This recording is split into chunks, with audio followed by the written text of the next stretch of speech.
Donate Life Connecticut is pleased to be here with you today through this webinar. Thank you for having us. Our intent today is to share information with you about organ and tissue donation and how it saves lives. We know this is an exciting time for you as you prepare to get your driver's license. One of the questions you will be asked on that big day is whether or not you want to be an organ donor. We would like to assist you in making an informed decision by helping you understand a bit more about what that means. Donate Life Connecticut is a small nonprofit organization located in Durham, Connecticut. Through outreach and education, we are dedicated to increasing the number of registered donors in our state. Ultimately, that means increasing the number of people with a heart on their license. You may know someone who's received an organ or tissue transplant, or maybe you know someone who's been a living donor and provided a portion of an organ to help save a life. Maybe you recognize one of the celebrities on this slide. We see here Sarah Hyland of Modern Family, who has twice been a kidney recipient. Gymnast Laurie Hernandez has received a tissue transplant. Performer Selena Gomez has received a kidney. Apple CEO Steve Jobs received a liver. Comedian George Lopez received a kidney. And actor Mandy Patinkin has had both of his corneas replaced. Have you ever watched the TV show Real Housewives? You might recognize Heather Thompson from Real Housewives of New York City. Heather's son Jax was born with a life-threatening liver problem and received a liver transplant. Let's listen to part of her story. I think we're a normal American family. We're juggling parenting with our jobs and trying to find time for all of those things with a young child who needs a little bit extra attention. Jax was born on December 6th. The first 48 hours of his life were extremely touch and go. We didn't think he'd survive, quite frankly. But ultimately, he's a soldier and he's a fighter, and he kept fighting, and he did survive. And he got stronger and stronger. And by Christmas of 2004, we thought we'd be taking our baby home finally. And there was a team of doctors who we had never seen before standing over the bassinet. We found it was the liver team. They announced at that point that our son had a terrible liver disease and was going to need a liver transplant. To then be told, probably your kid's going to need a liver transplant, was a blow that I'll never forget. Jax ultimately was put on the liver transplant list at 3 months old. Jax had a rare disease called biliary atresia. At every milestone, at every issue, at every crossroad, we had our doctors to lean on. Whether it was a doctor to tell me to lighten up, it was just a liver transplant, or it came to Dr. Emery, who poignantly came into our lives and said, everything's going to be okay. His cadaver liver came through very late on Saturday night, and the phone rang, and I answered the phone, and they said, "Hi, it's April from Mount Sinai Hospital. How is Jax?" I knew exactly why she was calling me. She said, I said, he's really, really good. I said, he had such a great day today. And she said, that's good, because we have a liver for him. They're the true heroes, because without organ donors, our doctors, our nurses, everybody who comes together, the team of people who come together to help save a life through organ transplant, can't do it without the donors. I can't say enough about Dr. Emery. After the successful transplant, he said to us, this has been a success, but there will be bumps in the road. We have a long road to go, but we're going to make it through, and it's going to be fine. I don't know if he still holds the record, but Jax was home 8 days after transplant. And the milestones quickly came upon us, sitting up, eating, touching, grabbing, using his own utensils. I mean, things happened very quickly with him, and it was like, wow, it's a new lease on life. We're with a healthy baby, and we're really enjoying our baby and his healthy body and everything that goes with it for the first time. He is like every other normal boy out there. And that's something that people look at him, and you tell the story, and they look at our son and they can't believe who he was. So it's our turn to give thanks to all of those who have helped us, the American Liver Foundation, the doctors and nurses, to save the life of my child and save the life of so many out there with liver disease. So again, it's our turn to say thank you. Thank you. There are thousands of stories just like Heather's. You may even have a family member, friend, or neighbor who has been an organ donor or recipient, or is in need of a transplant. The need is great. Here are a few statistics to consider. Currently, there are over 105,000 people on the transplant waiting list in the United States alone. Even the largest football stadium in the country couldn't hold all the people who are currently waiting. 93% of those people are waiting for either a kidney or a liver. If they were able to find a living donor match, they could be saved. Unfortunately, every year, more than 8,000 people die while waiting for an organ. Every 10 minutes, another person is added to the waiting list. Think about that. In just the time you listen to this webinar, 3 more people will be added to the waiting list. That's why we do this work. Donate Life Connecticut is dedicated to increasing awareness of organ and tissue donation to help save lives. Not only is the need great across the country, but also right here in Connecticut. We heard some celebrity stories, but here are a few stories of local people, just like you and me. Roy, a local man from Meriden, was waiting for a life-saving kidney transplant. His brother-in-law, David, came forward as a living donor and was a match. They're both doing well since the surgery. David is back running marathons like he did before donating a portion of his kidney. And Roy is back to work, and he's living a full life. Renee was an avid runner and loved running 5K races with her friends and family. Unfortunately, she suffers from a degenerative disease that attacks the cartilage in her body, and she was no longer able to run.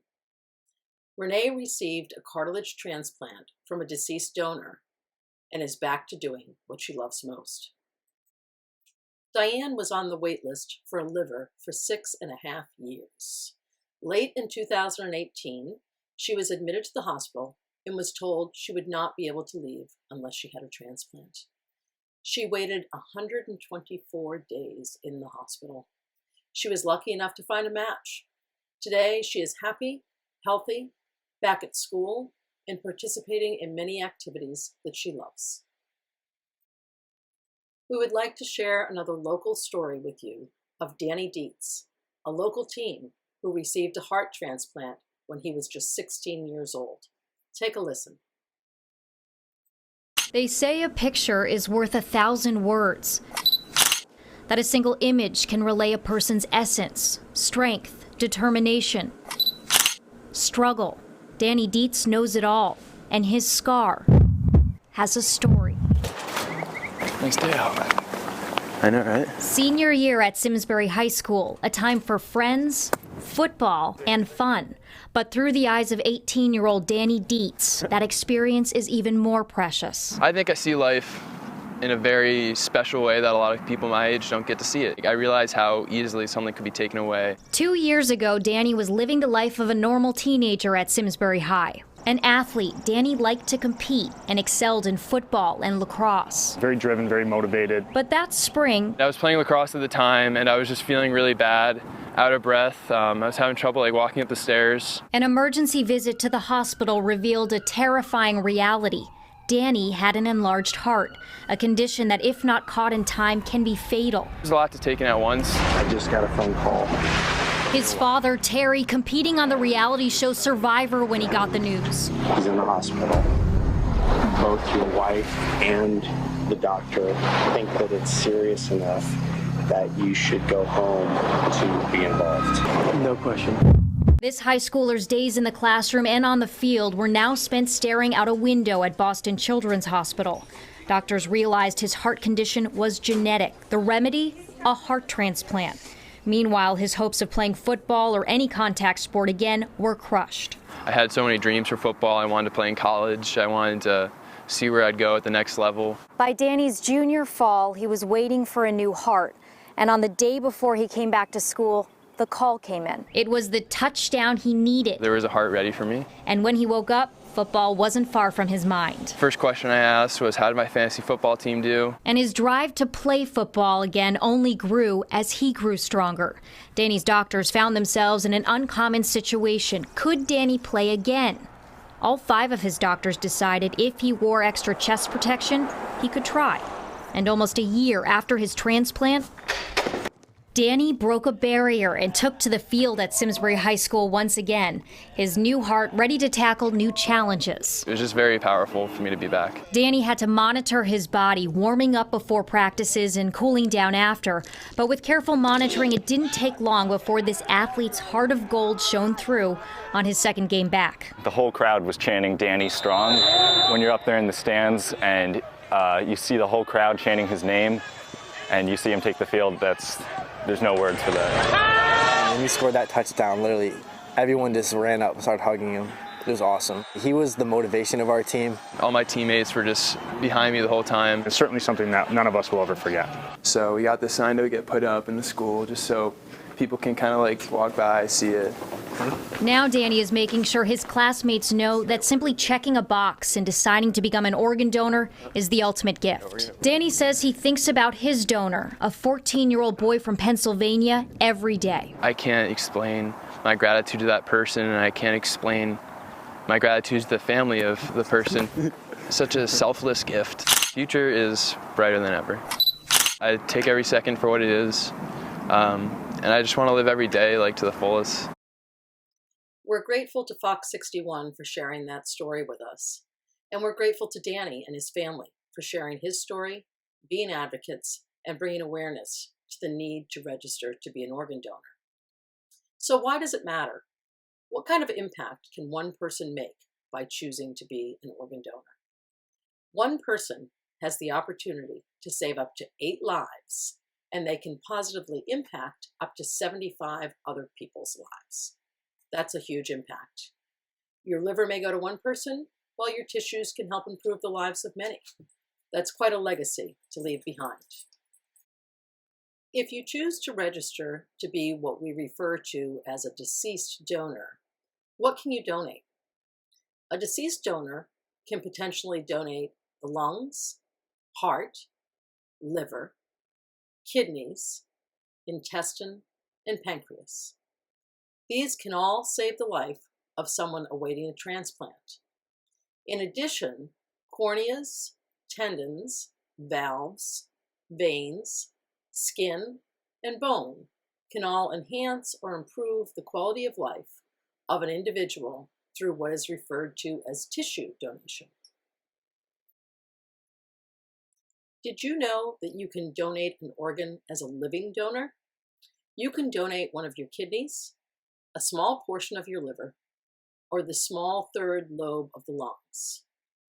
2 local Connecticut mayors selflessly donated organs to constituents in their cities. Dan Drew, former mayor of Middletown, donated a kidney to a woman with polycystic kidney disease, while April Capone, former East Haven mayor, donated a kidney to a resident who was in kidney failure due to diabetes. Talk about above and beyond the call of duty, right? So with all these feel-good stories, why doesn't everyone just register to be an organ donor?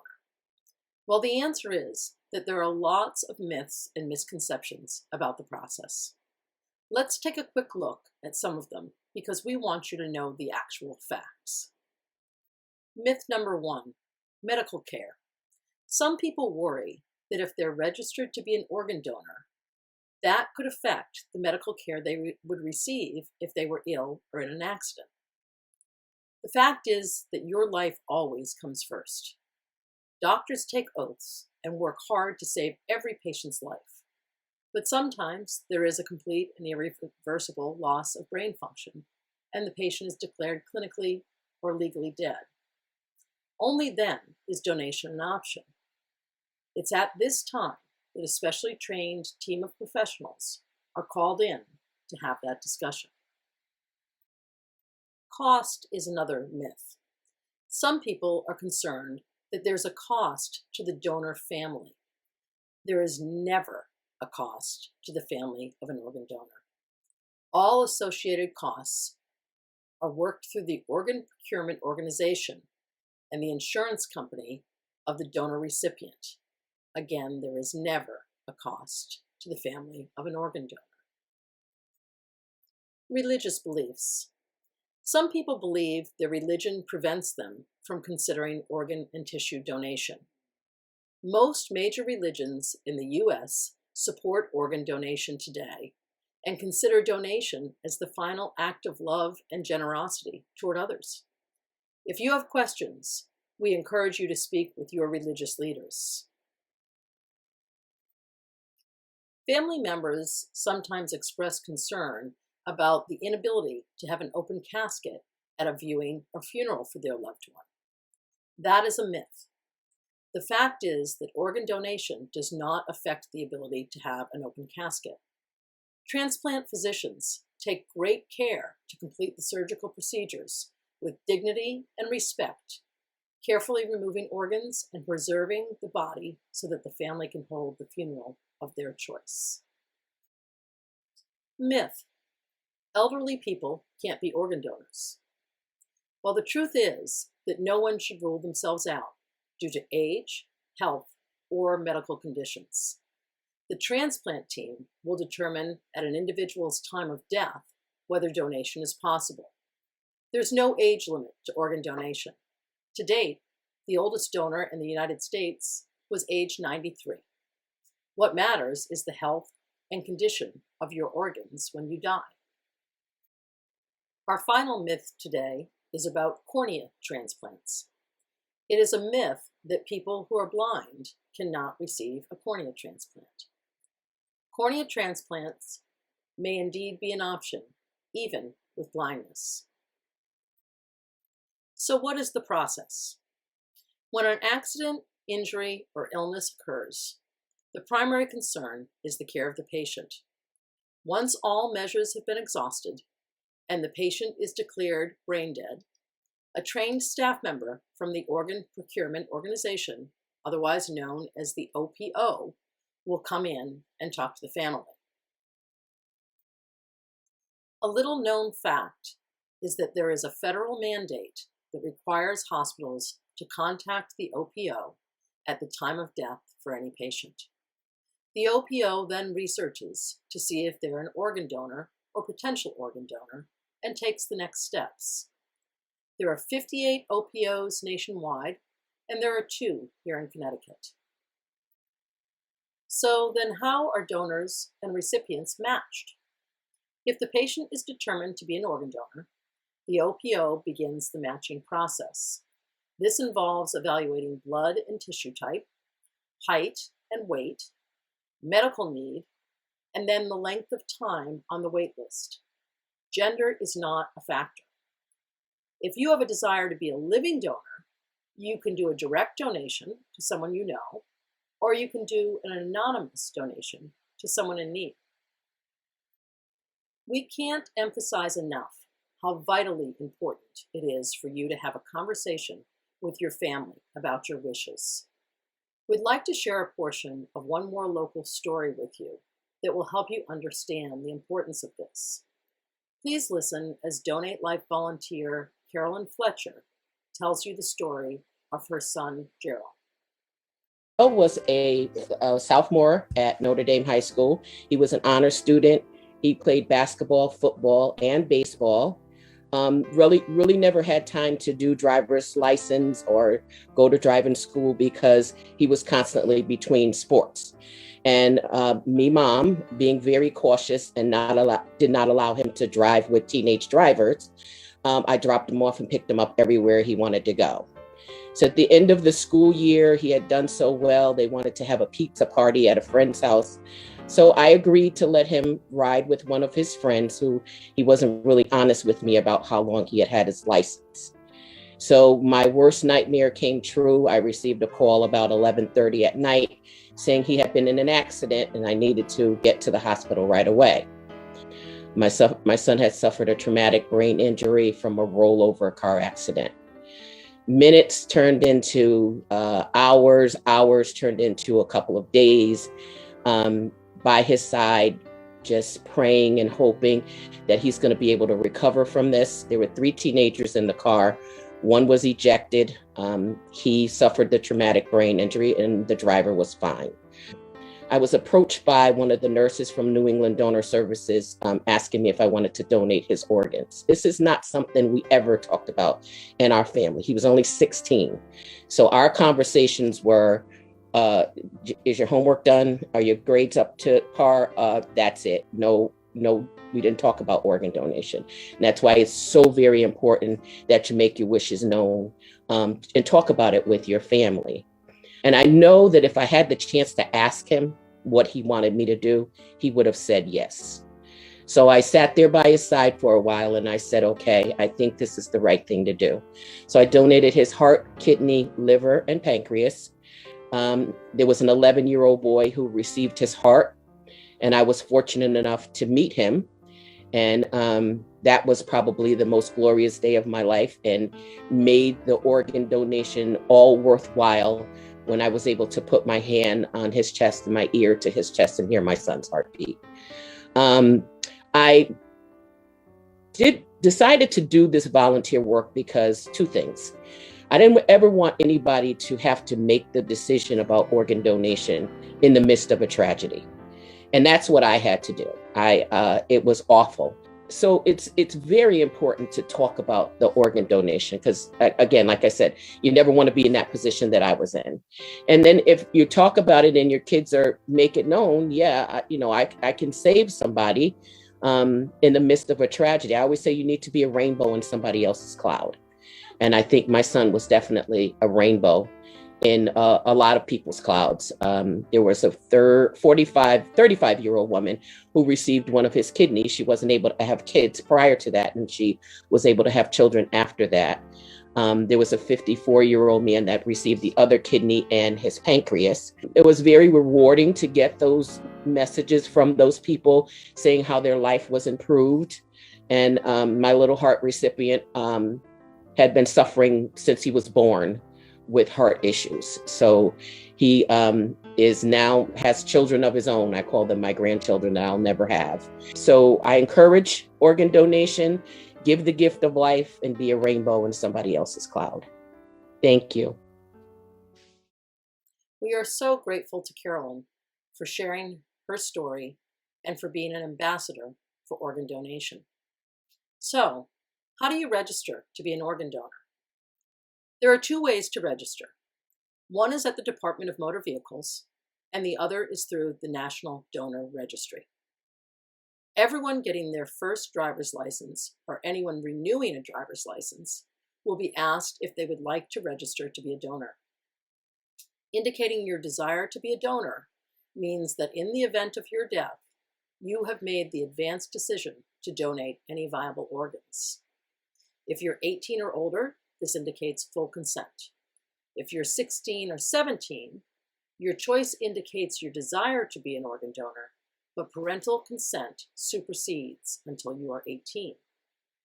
This is one of the reasons it is so important for you to have a conversation with your family about your wishes. Driver's licenses in the state of Connecticut are currently renewed every 6 years. But if you don't register initially, you don't have to wait 6 years to the date of your license renewal. You can register at any time through the National Donor Registry. You can access the registry through their website or their mobile phone app on an iPhone. The Android app is coming soon. The website, www.registerme.org, is secure and it only takes 2 minutes to register. You can also do it on that iPhone app in just moments as well. Either way, please speak with your family about your decision to be an organ donor. Talk to your parents, guardians, siblings. Make sure everyone knows what your choice is about organ and tissue donation. hope this helps you make an informed decision on the day you receive your license. Please visit our website at donatelifect.org for more stories and extensive information about organ donation. Thank you for your time and consideration of the gift of life, and congratulations on getting your driver's license.